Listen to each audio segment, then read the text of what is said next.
Oh, binangkal the making. Ganyan siya. Masa-masa. Hindi namin napakita yung procedure. Harina, ano lang, harina, no? Harina, asukal, konting asin. Siyempre, tubig, di ba?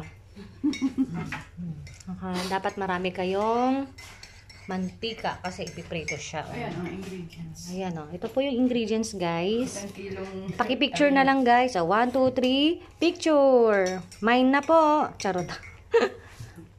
Ito na siya pag ipiprito. Pero paalsahin muna ng ilang minuto. Pwede mang 30 minutes. Ganyan.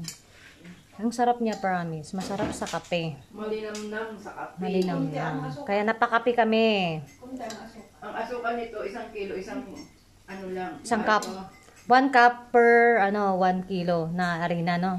Kunti ang kape, asukal. Huwag masyadong asukal kasi nga magkakape ka pa eh. Uy! Akala ko kung may ipinapalaman ka kay Nina. Wala. Oh, di ba masarap sa kape, oh. Yan pinapalamanan.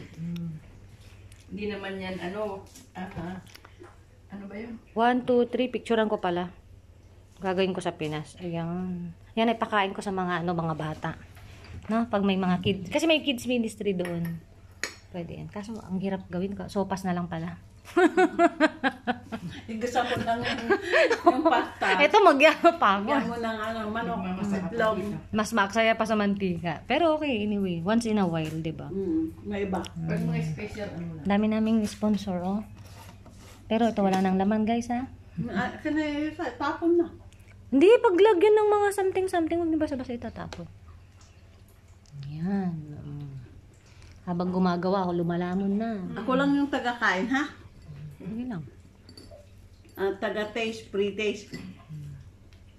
Hindi mo sasawsaw, may mantika. Sabi niyo, hindi ako makatulog kape, inaantok na ako. Huwag nang kumain, naantok na pala. Nagluto pa naman akong kanin, mi. Hindi na pala sana ako nagkanin. Marami bang kanin? 2 cup yun, may kainan buka.